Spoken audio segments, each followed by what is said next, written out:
the organization that you represent or community. We'd love to see it. We're just letting everybody come on in.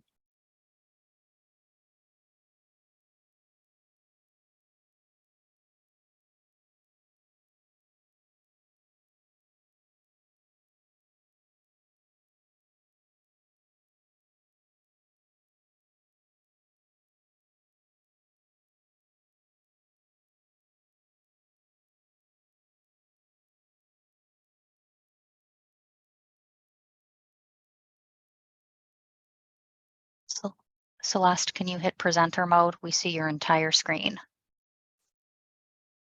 Of course that would happen. That's how it always goes.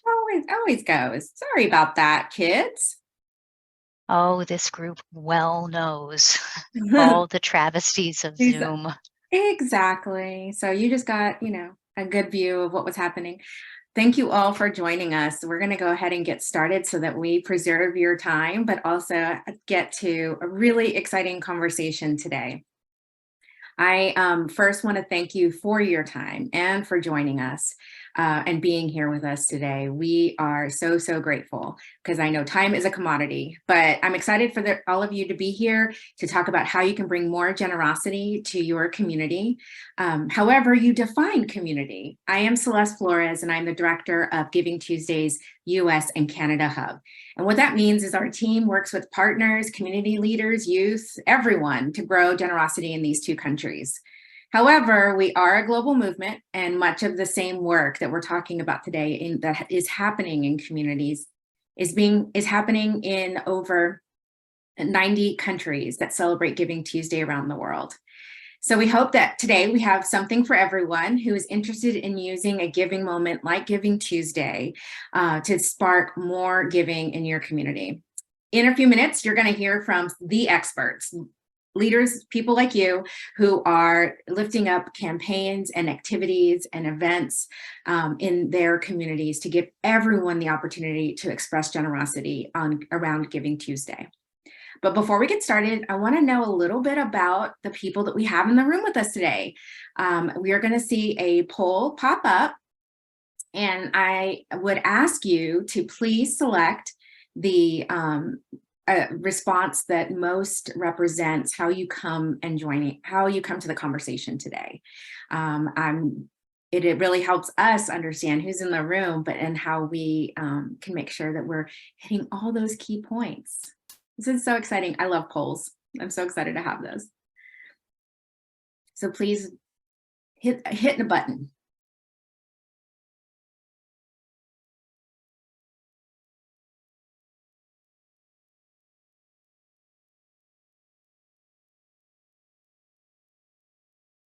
We're going to get a couple more in so we know the majority of the people in the room, please. That would be a really exciting thing to see. So we have people who are joining us from their city or their town or state. We have people who are part of a network that you care about that is around the same cause, or a group of people or organizations that share an identity or in a culture. And then we have members of professional networks that are looking to activate the whole network around generosity. So please select. We have a great number of people here. So it looks it's a little even around people who are representing a location, a geographic location, and then people who have a network. And we have members of the professional network. This is great. This is so, so helpful to us to let us know who's all in the room. Is there any last ones? All right, I'm going to end the poll. Great. Thank you all so much for that. This is really very helpful. So let us get started, and let's see. Kat, can you still see the poll?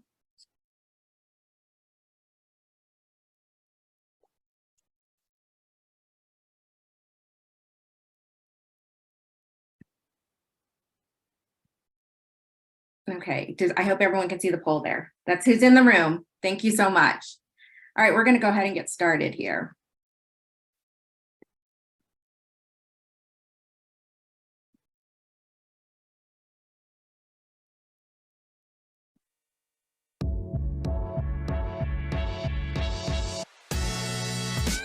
We always try to look for things to help our community. This is our neighbors that we're talking about. And teach our kids to do the same.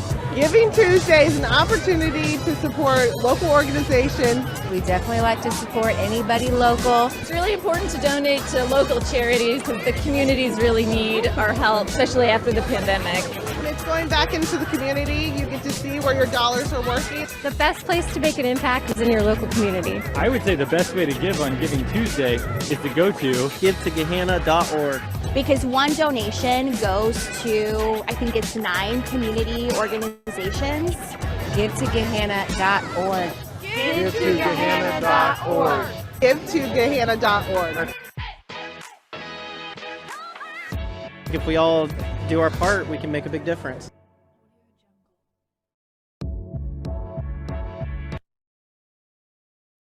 I hope that inspired you a little bit about what it means to bring generosity to your community. So before we get started, though, I'm going to do, before we get to our panel, I'm going to do a little framing around Giving Tuesday. We have people joining us at different points in their experience with Giving Tuesday. So I want to make sure that I round it out a little bit about what are we talking about today? What exactly is this movement and how does it relate to me?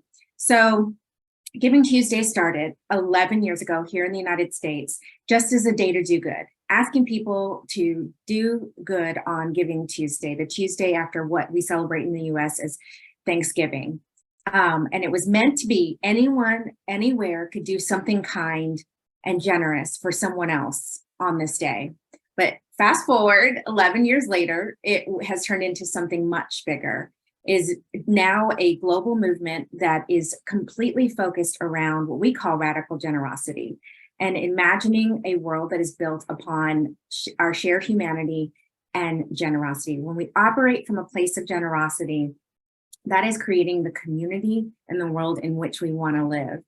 So as I said, we're a large movement that spans the globe over 90 countries who celebrate Giving Tuesday in a way that is meaningful to that country and those giving traditions.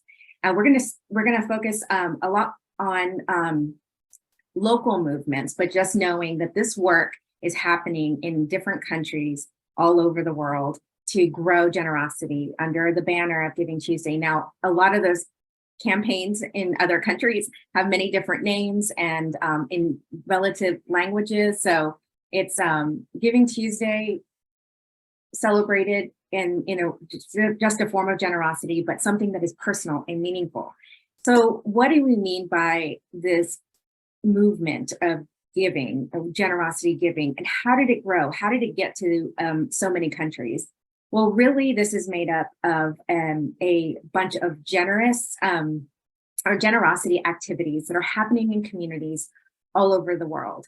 And it is about bringing people together, whether it's a network or organizations or any other commonality like your profession or a cause, all to increase behaviors. But these leaders, people like you who are raising your hand and saying, I might want to do something for my community, we call them hand raisers, are leaders who are spearheading this effort that is happening within the community. So again, we had that poll that showed people might be wanting to uplift a generosity activity in their city, town, or state. Others might be part of a professional network, and a bunch of realtors are getting together to actually do something together as an activation around generosity, around Giving Tuesday. But it's all around these shared values of the movement. And over the 10 years or 11 years that Giving Tuesday has grown, a lot of what we see happening in the local communities, in these local movements, is change of mindset around abundance and not scarcity. It's really, these campaigns are really inclusive, that honoring all the ways that someone can give and making it really easy for people to get engaged with their community. And we're going to get a little more tactical and explaining exactly how these look. What do these look like in just a second? But what this means is how these leaders are creating these local movements that are part of the Giving Tuesday movement for their communities, are doing this through a shared campaign, a shared theme, a shared activity, providing some tools or resources, ideas on how individuals or organizations or groups within that community can participate in the campaign.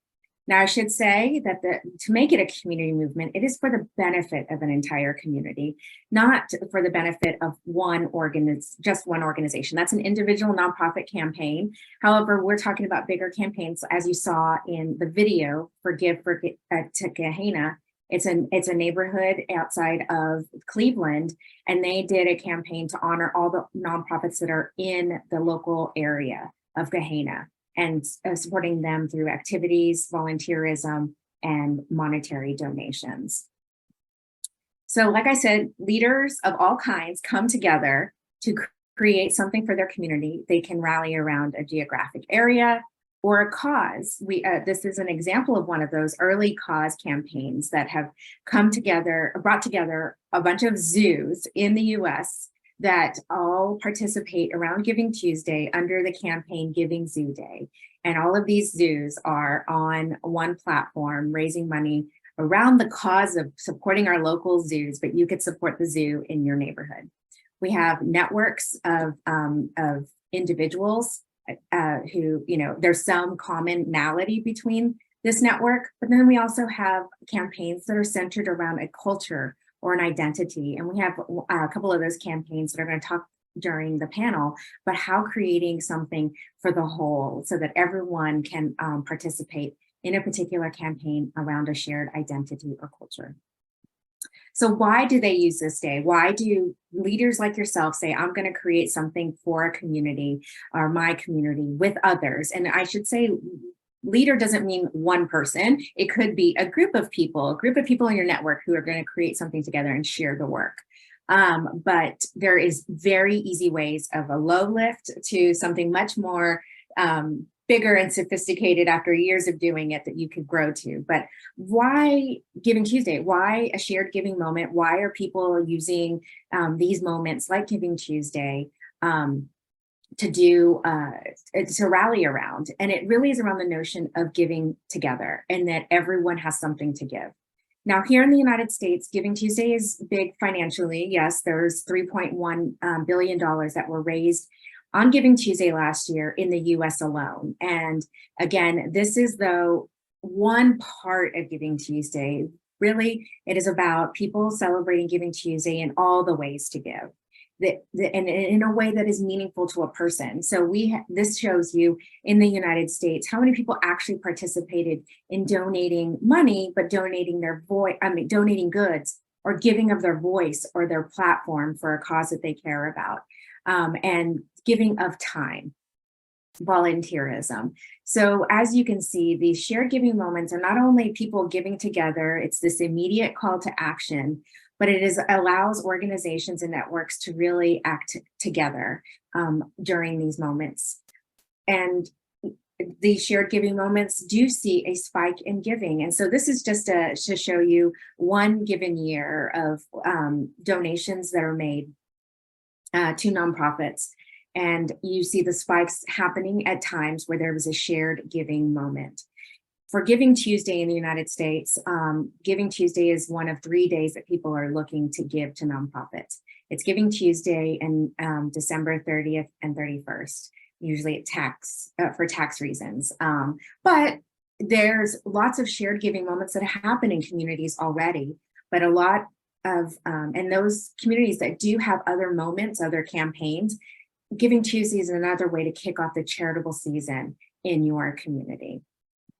And why do people gravitate to these days? Because it is about giving together and being inspired to give more. The one thing that we know around Giving Tuesday is that people aren't giving just one way. They're giving multiple ways. So somebody could give their time and their money, or their money and an item or a good. So there's many different ways that this plays out for people to give together, that your $10 with my $10, or your 5 cans of goods with my 5 cans of goods, and the good that it makes in a particular community. So this is just a grounding of what happens with Giving Tuesday, or what happens with the movement in local communities. But really the movement moves because of all of the people in their local communities, or a community of people with a shared identity or other characteristic, but also our country leaders coming together on this global day of giving and using it in a way that brings more generosity into your community. So that is enough of me talking just to set up some framework for you. But I want to get to the point of where we are talking to our panelists. And we have some amazing people joining us. I'm going to have them come onto the stage with me so that we can actually have a conversation about what they do in their communities, particularly for Giving Tuesday. And I'm going to ask them to just do kind of popcorn style, really quick, introduce themselves. And then I'm going to come back with some questions so that you can learn a little bit more about how Giving Tuesday or just shared giving manifests in their community. So thank you all for joining us. And Matt, you can join us on the on screen when you are able to. But I'm going to go ahead and ask everybody to introduce themselves really quickly so we know who's in the room. And I'll start off with Stephanie. Hi, everyone. My name is Stephanie Zadora. I'm Seneca, and I work for Native Waste Federation. On Giving Tuesday, we run Give Native. It's a spinoff of a spring campaign that we launched also last year, Native Nonprofit Day. And we create educational materials, content, and workshop focused on increasing awareness of Native-led nonprofits across the country and promoting public support for those organizations. Great. Let's go with Matt. My name is Matt Gator. I'm the executive director of Spur Local. Good to see you, Celeste. And we run Give Local together here in the DC region, working with about 200 local nonprofits. Great. Ray. Hi, I'm Ray Kimberlin. I am with Giving Tuesday in Lebanon, Ohio. I started in 2019 with a community campaign to promote our local nonprofits.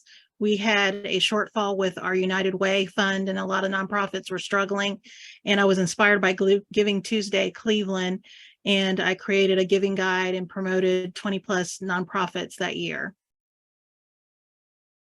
Thanks, Ray. And Kentis, thanks for joining us. And introduce yourself. You take yourself off mute. My name is Kentis Tikolo. I'm from Kenya. And last year we ran the When Alumni Give campaign. Giving Tuesday is a new concept in Kenya, and we want to leverage this concept to ensure that we can bring in, we can create a movement of people giving back, particularly to schools and educational resources. And so I look forward to being part of this panel. Well, first, I want to say thank you. You are the one that makes the movement move. You are the groups that make the movement move and really bring that generosity and that sense of community to those that you're trying to uplift and inspire. So I'm going to start with some easy questions, but I think it's really with the intent of sharing with those that have joined us today on how might they create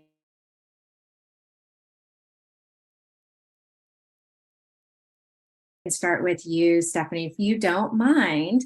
I'm going to ask, you talked about Giving Tuesday being an extension of a giving day that you have at another time of year, honoring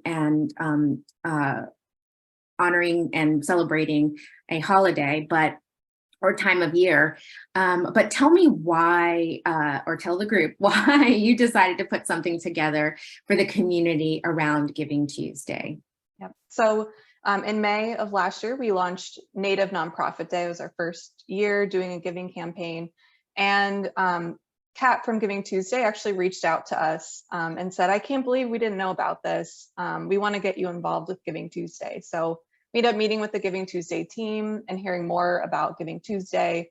I was familiar with it, but didn't really know, just the idea of Giving Tuesday.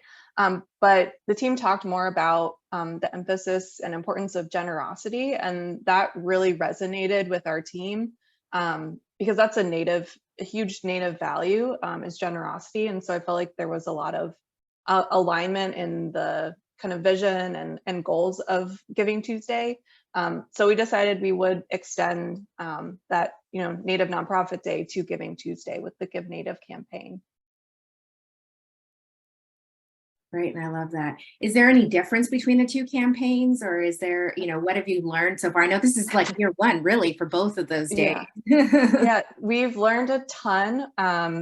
They're pretty similar in the goal. The goal is to increase support for Native-led nonprofits. And I know Giving Tuesday really emphasizes the importance of giving in many forms. However, Native nonprofits receive less than 0.5% of all giving in the United States, and we have about 3% of the population. So there's a huge disparity in giving to Native-led nonprofits. So we are really focused on financial giving and still are, as well as the educational piece, because that ties along together. That's really helpful. But you all did create, from an awareness perspective, for those to educate themselves about Native-led organizations and causes, some of those key materials that really helped spread the understanding of Native organizations and the lack of funding. Yeah, exactly.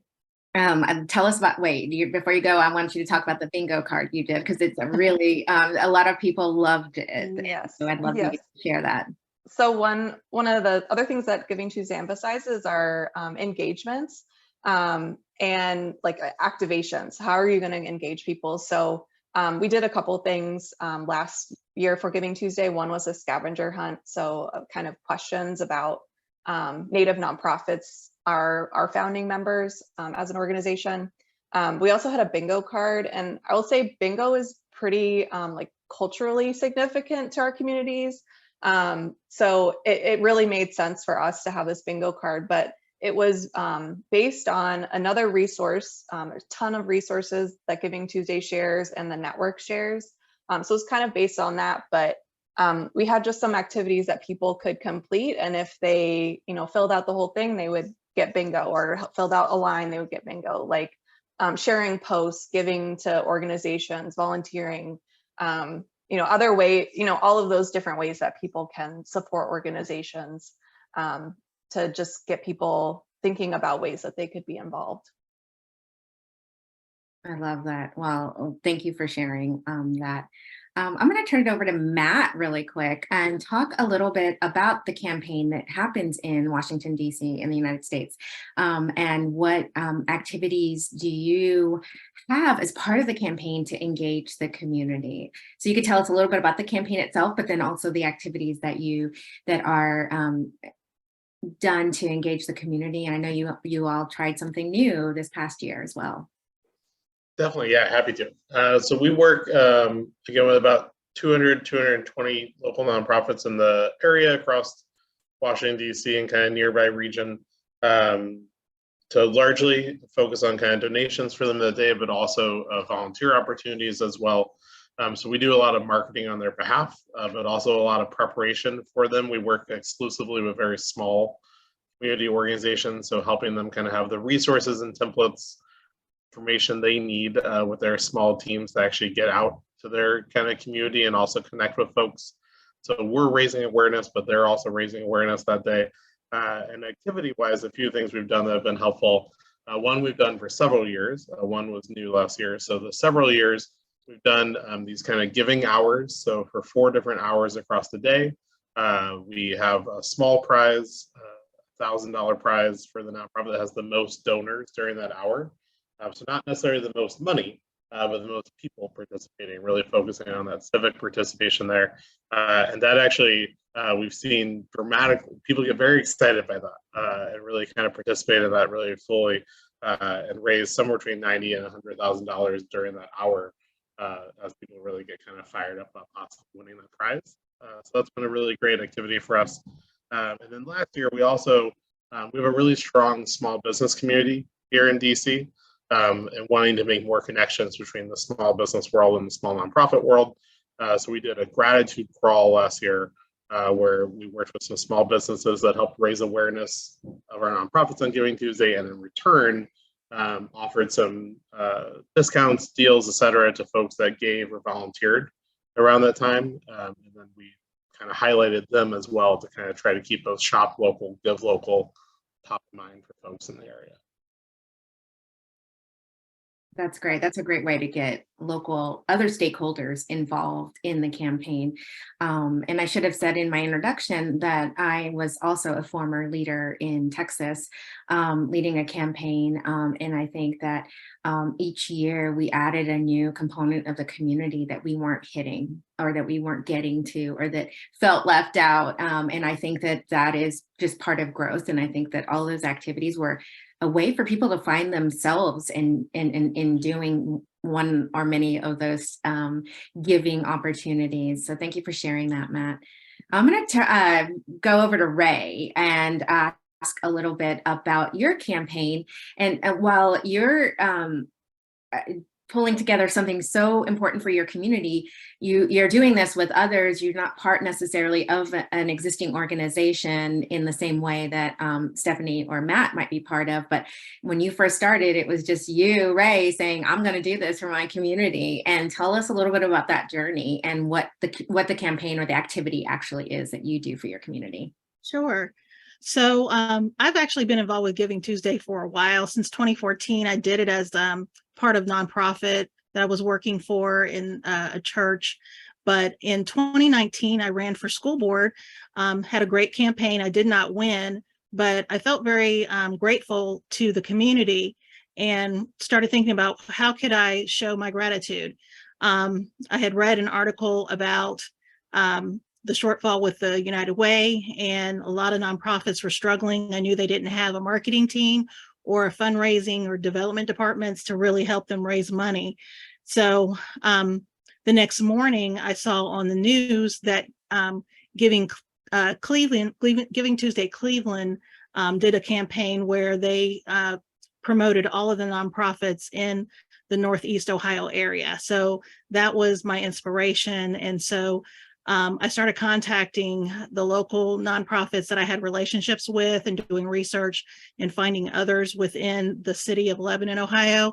I went to the city council meeting and asked them to declare Giving Tuesday and do a proclamation, and they did that for me.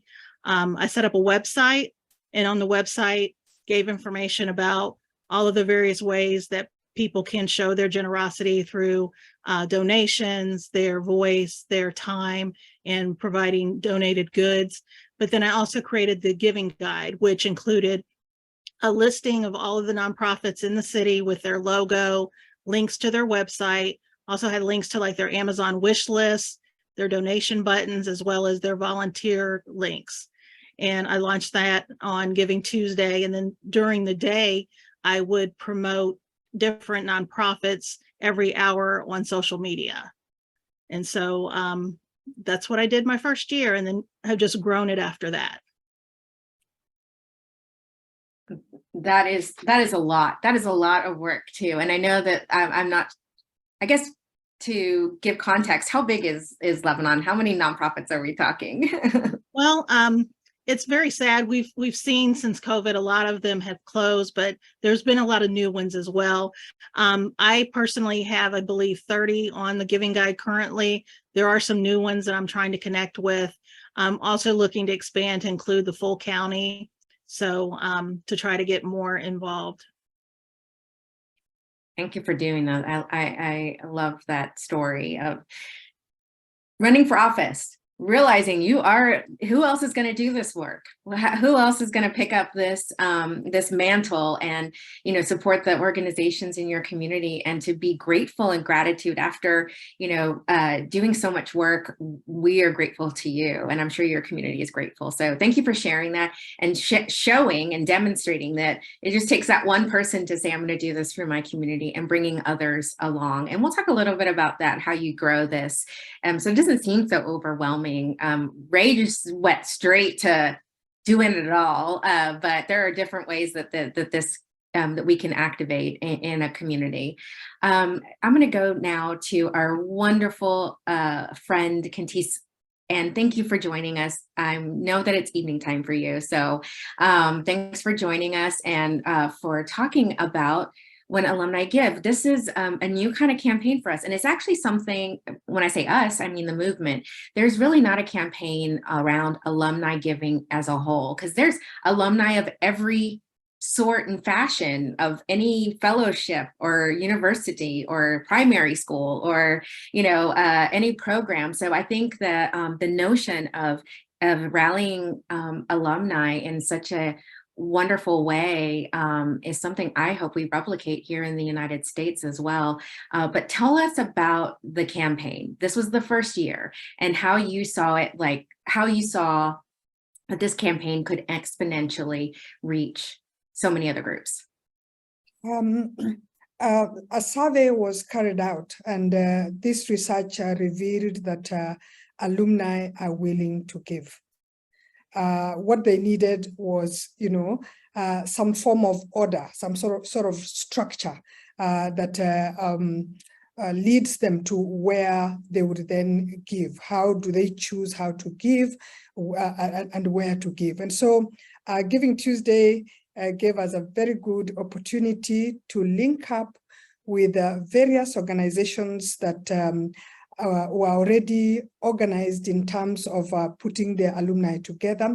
And so we brought together a number of alumni organizations. For example, the Strathmore University, there's Future Fast. Future Fast came up with an initiative where Alumni Kenya was created, which is a platform that enables alumni to come together, find each other, and pick projects from their former schools that they can support. And so we had meetings, collaborative meetings. We held Twitter Spaces, Twitter Space meetings. We had WhatsApp. I know that in the US you don't use WhatsApp, but for us it's huge. It's huge, social media. And so we had WhatsApp meetings. And as a result of that, we started seeing a growth in the possibilities of people giving. And so we were raising awareness and getting alumni to see that, yes, we can give, and not just about money, but beyond money. They were able to show the possibilities of going to do mentorship and give, in kind, so that the schools would be supported. And perhaps it's important to mention the fact that in Kenya, we have a lot of boarding schools, and our education system changed. And as a result of that, there are needs in the schools, and where else should we start but with the alumni? And alumni feel proud of their schools and they want to make a difference. And so when alumni give, is bound to grow into a huge movement. And we are doing all we can to ensure that we put concerted efforts together to make this movement grow. And so I am from Adopt a School, which is an apt organization for this kind of work, so that we make sure that not just alumni are giving back to their schools, but there are schools that don't have, notable alumni. We make sure that those schools are also highlighted so that they can also get the support that they require. Over to you. That is so wonderful. And it is such a, not an easy, it's characteristic, but such a wide characteristic that you are building a campaign on that so many people could be a part of. And like you said, and it's open to interpretation of how you want to give, how active do you want to be as an alumnus of an organization or a school or whatever it is that you are honoring. So thank you for how it started. But I to your point, I see the ripple effect. And it's just like going from one alumni network to the next alumni network to the next alumni network, and then it just spreading from there. So thank you for sharing that information on how someone can take something that they are proud of, something that they identify with, and working with existing networks to build something for the whole is really wonderful, because then each of those organizations can take that campaign and use it in customize it in for their organization as well, or for their network as well. And that's such a hallmark of the Giving Tuesday movement, is taking an idea and expanding on it. It's all about leveraging. We give everything away, everybody, we share everything with everyone. So after this call, we'll be sharing more things with you for your exploration, for the attendees' exploration of how you might want to do a campaign like this. And so for me to also point out that there is a Q&A and chat. I know that there's some questions that are coming in on the chat. We also have the Q&A feature. We're going to get to questions. I'm going to leave some time at the end for a couple of your questions. So please go ahead and put them in. And thanks to the panelists for already answering some of the questions in the chat. I love it. So I'm going to ask about the kind of the tangibles and intangibles of doing something like this for your community. Some of you are coming at this like you do community-wide campaigns already, and this is an extension of your work. Some of you are starting it from zero up. Some of you are using the campaign in many different ways, even if you have something else earlier in the year that you do to rally a community. But they all can hang together. It can all live together. So we work with a lot of communities who might have a specific giving day earlier in the year, and then they use Giving Tuesday as another way to rally that group and support that group, but use it in a very different way. And that's how a lot of communities who say, we already have a community day in some ways, how can we augment that? How can we tether it together? How can we continue that circle of engagement? Hitting people up one time a year is great, but you want to keep that relationship going. So you move people from transaction to transformation for your community and for an organization. So I'm going to ask the panelists, each of you, to share with me, or share with our group, sorry, about kind of the results of being part of a Giving Tuesday effort, the tangibles and intangibles of what it means to your community, but also what it means to your organization or your group or personally. And then there's a lot of times that when we say, what are the results or what is the impact, it's very easy for us to think about just numbers and to get very binary about it. But these campaigns can mean a lot of different things for a lot of different people. And sometimes the impact is anecdotal, or it's hard to measure, but there is some reason why each year campaigns continue to grow and campaigns continue to join the movement. So I want to know I'm going to go with Matt first. If you can tell me a little bit about the results of Giving Tuesday. There are the tangibles of knowing how much money is raised, but then there's the intangibles as well, and would love for you to speak to that. Yeah, for us, in the tangible front, and as you mentioned, kind of Celeste, story of growth. When I joined the campaign in 2017, we raised about $350,000 a year, and now we just finished our third year in a row of breaking the $1 million mark, which was a big deal for us to get over that, which was not something we forecasted in 2017. We're really excited to see that kind of end result kind of grow, but. Also, at the same time, equally important to us is, that $1 million comes from a little over 5,000 donors that day. That means 5,000 folks are thinking about and doing something for the community that day in the region. We also track how many of those people then continue to do something with those nonprofits afterwards, and why we don't always have a number on that. We hear anecdotally that many of them stay donors to those organizations, start volunteering with those organizations, and keep posting about, at the very least, kind of sharing their influence there. So a lot of times we're looking at, in addition to kind of the dollars, and the number of people showing up, the conversation that's happening as a result. And we see a lot of times those prolonged conversations afterwards be really important. And that's our goal, right? Is that folks get activated that day, but then stay engaged afterwards in some way. To hear that. And I think the other side to this is you talked a little bit about how the work that you're doing with the nonprofits prior to the campaign, and the trainings that you're offering, and the capacity building that you are obviously doing with them is something that lasts past Giving Tuesday. These are things that they can use and tools they can use and a network they can use past that day to really continue that cycle. Definitely, yeah.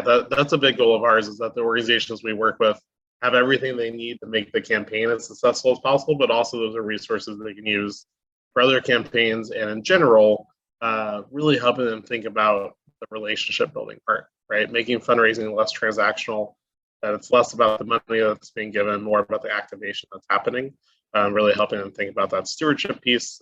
So always happy to work with them on building those skills and just changing that perspective, moving from that transaction to that relational kind of fundraising and engagement. All good points. Thank you. Thanks for sharing that, Matt. I'm going to go back to Ray. And Ray, I know you're kind of you're attacking this, as you by yourself or working with a few others on this campaign, but and you've tried a bunch of different things. But can you share what this has done for your community, or what kind of outcomes you think have come from doing this Giving Tuesday campaign for Lebanon, and tangible, intangible, anecdotal, anything that you want to share is about the impact of the campaign in your community? Sure. I would say that initially when I started, there were probably 1 or 2 organizations that were doing their own individual campaigns. And I've seen that grow steadily. And I think there's like probably 5 or 6 that are doing really well with creating their own individual Giving Tuesday campaigns. The other thing that we did was the Giving Tuesday Now during COVID. And we did a salute to our first responders and volunteers and those that were out in the community still working.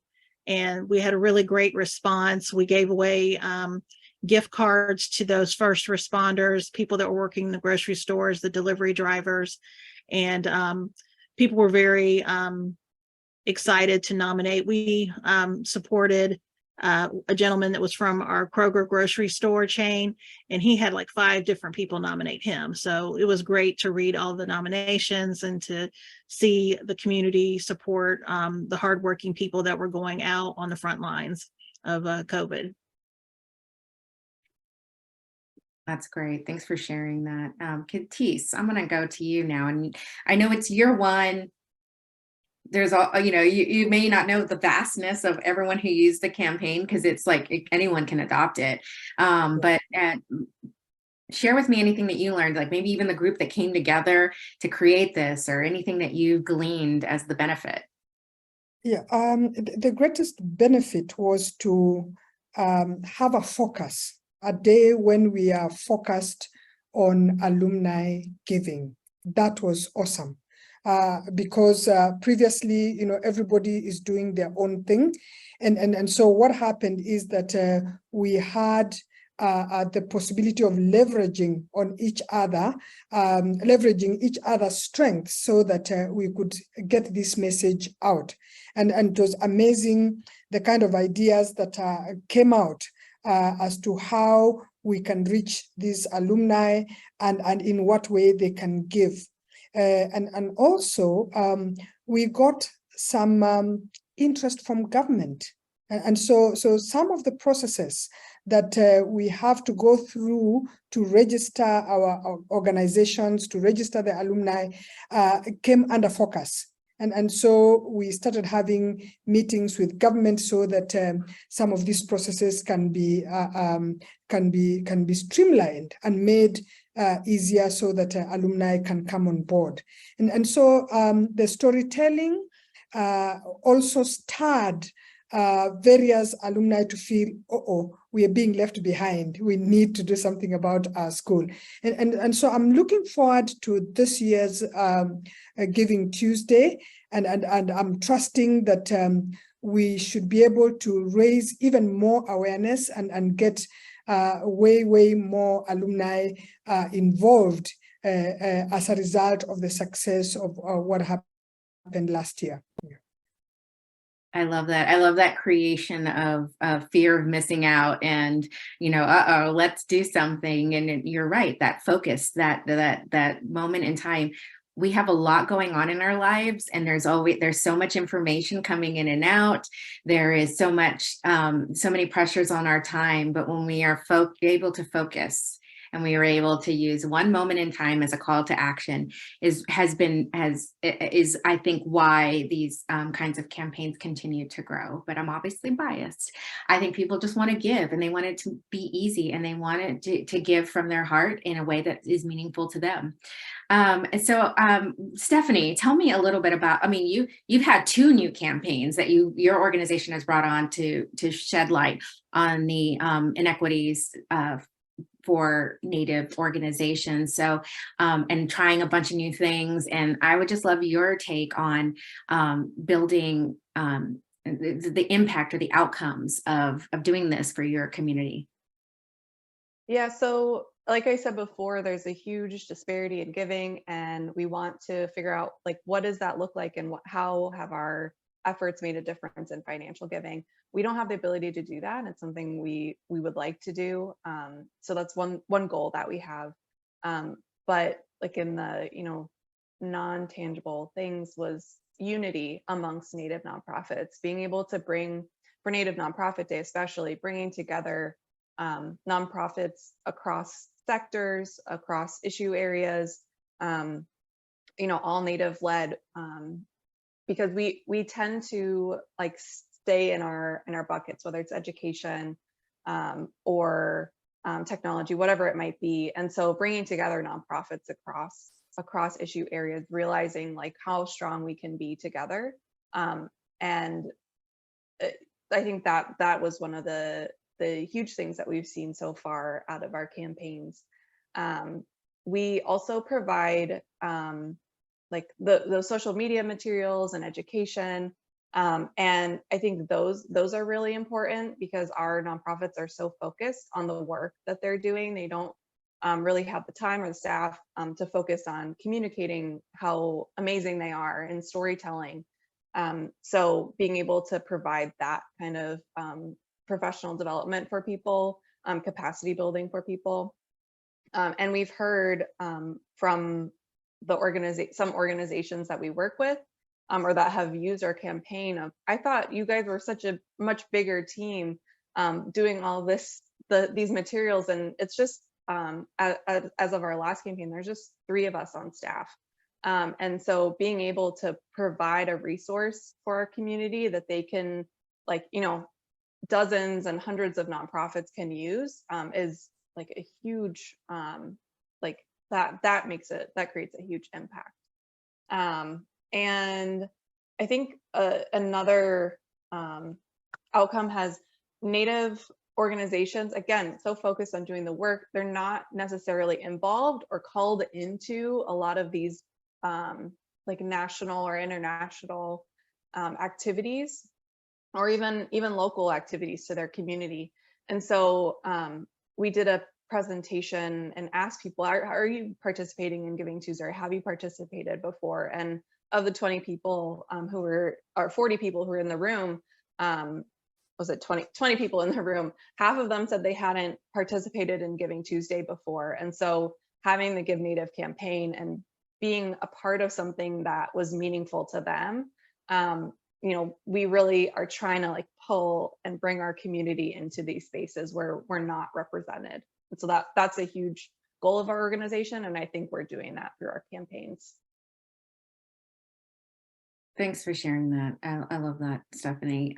And you're exactly right. This is an opportunity to shed light on inequities in so many different ways, and giving people, when they hear these inequities, how do I act? How do I respond? If I am interested in this, how do I do this? And this is a great example of giving people many ways to not only give, but also giving organizations who may not have known how to operate and use these shared giving moments is just as important. And I know we have some questions I want to get to. I see in the chat somebody who's with an individual nonprofit who was saying wanting to do, Adrienne, thanks for mentioning that. She's I don't want to say it's a she or a he, saying that they are part of an organization that partners often with small nonprofits in their community. And this is an opportunity to do that again. It's exactly right. We know that in communities, specifically geographic communities, communities that have a community leader and a community campaign raise so much more money per capita than counties that don't have a community campaign, a community leader, because you have a lot of individual organizations who are trying to use the day. But if you have some sort of community-wide effort, we all do better when together than we do alone. And so I encourage anyone who's on this call that is an individual organization, finding like organizations or groups of organizations in your community, whatever that community is, and coming together to create something that is for the whole community. And it's really about mission over brand, if you will. People will find you, people will, have that connection with an organization, but when we're all trying to hit a megaphone together, it's so much bigger than what one organization can do. So I'm going to move to a couple of questions, if you will, to make sure that I'm hitting one in particular about social media. We know social media is a change-in. It has changed a lot this year, and things that we have been able to, rely on before are not there anymore. But I wanted to see who could answer the question about social media. Has social media influence helped any of you all to reach target audience and grow the mission of your campaign or of Giving Tuesday, and how you might use social media? See a couple of nodding heads. Would anybody like to get off mute and just share the strategy there? Katis. For us, this was critical. It was a central part of our campaign. Like I said, we used Twitter Spaces severally to rally people together and get conversations going, and get those get to know what people are asking, so that we can better target our messaging. The other thing that we did was we had templates that we then shared on social media, so that whoever wanted to use those templates and adapt them to their own organization could do it. So social media was used to quickly help other organizations get a feel of what they can do in order to raise funds and in order to sign up people onto the campaign. And WhatsApp in Kenya is very, very big, and so is Facebook and Twitter. They're so big. So by getting onto those spaces and getting some champions who are influencers to be part of this campaign, ensured that the message got out in a much stronger way. And in fact, this year's campaign is likely to leverage to ride on that that wave that came up last year, and we have a lot of lessons learned that we want to apply to this year. But social media for us is absolutely key for the growth of this movement. Well said. Anybody else want to add to the social media question? Yeah, I'll just say that we try to kind of share out kind of both specific examples and broad things about the network to the community, but also give our nonprofits a lot of templates like we do with everything else, so that they can most easily share about the campaign as well, and even down to like a schedule, right? A lot of times they're like, when do I post across the day? So we'll give them the schedule templates associated with it. And then we worked last year for the first time really successfully a lot of small, I think someone just put this in the chat too, small kind of influencers in our area. So we don't know any fancy people, but worked with some local kind of business leaders, community leaders, someone that runs a social media account that's often talking about things to do on the weekend that we know has really good engagement. And that was our first time kind of doing that. And we saw some really great return on that effort. And a lot of those folks wanting to do it as part of their kind of personal brand. So thinking about kind of who in your community can help share that has that kind of more engaged network than large network, that was really important for us. really good points. It could be the word influencer does not mean the person with 5 million people on TikTok. Influencer in your local community could be, as Matt said, people who people value and who are part of a bigger community or a network. So using local influencers in a way, or micro influencers, what some people call them, in your campaign is really the way to go. I am sad that we are running out of time here, but I'm going to ask a round robin really quick. If anyone is new on this call, this is to my panelists. We have a lot of people on here who are considering doing something for their community or banding together with a group of organizations. What would be one piece of advice? And it's going to be quick, 10 seconds or less. What's your one piece of advice to somebody who's trying to start something new in their community, whatever that community looks like? I'll go with Ray first. I would just basically say, just do it. There's nothing that's going to hold you back. It can start out small. You can do a collection drive. You can just go and volunteer somewhere through your local church, or there's schools in your area that need support, and just start small and you can grow it from there. Awesome. Matt. Partnerships. It's all about relationships with other folks and other organizations that already exist. Love it. Stephanie. Get connected with the Giving Tuesday community. We've learned a lot from Giving Tuesday, as well as the other organizations and coalitions. We've really looked to the Giving Gap and Hispanics in Philanthropy because they're really related to our work. But just the generosity of everybody. Everyone's got this goal of being generous, and it really comes through when we meet. Awesome. And Cantice. I would say social media to connect and collaborate, absolutely critical. It's the way to go. Start on your Twitter, your Facebook, to tell your story, and that should kick you off. I love it. What a way to go. That is exactly, those are amazing points of advice.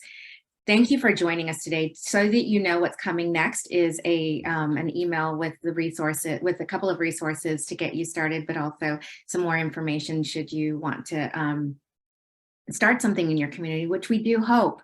There's many on the call that are in places and spaces all over that don't have a leader that we would love to work with you on building something for your community. I want to thank Cantice and Stephanie, Ray, Matt, for your time that you continue to give to this network. The network is only as strong as the people in it giving into it, and they are the experts. So we are grateful for your time and all the work that you do to bring generosity to your community. The recording and more resources will be in your inbox soon. And we thank you so much for joining us. And I hope everyone has a good rest of their day wherever you are calling in from, or the start of your day for some people. Thank you so much. Take care.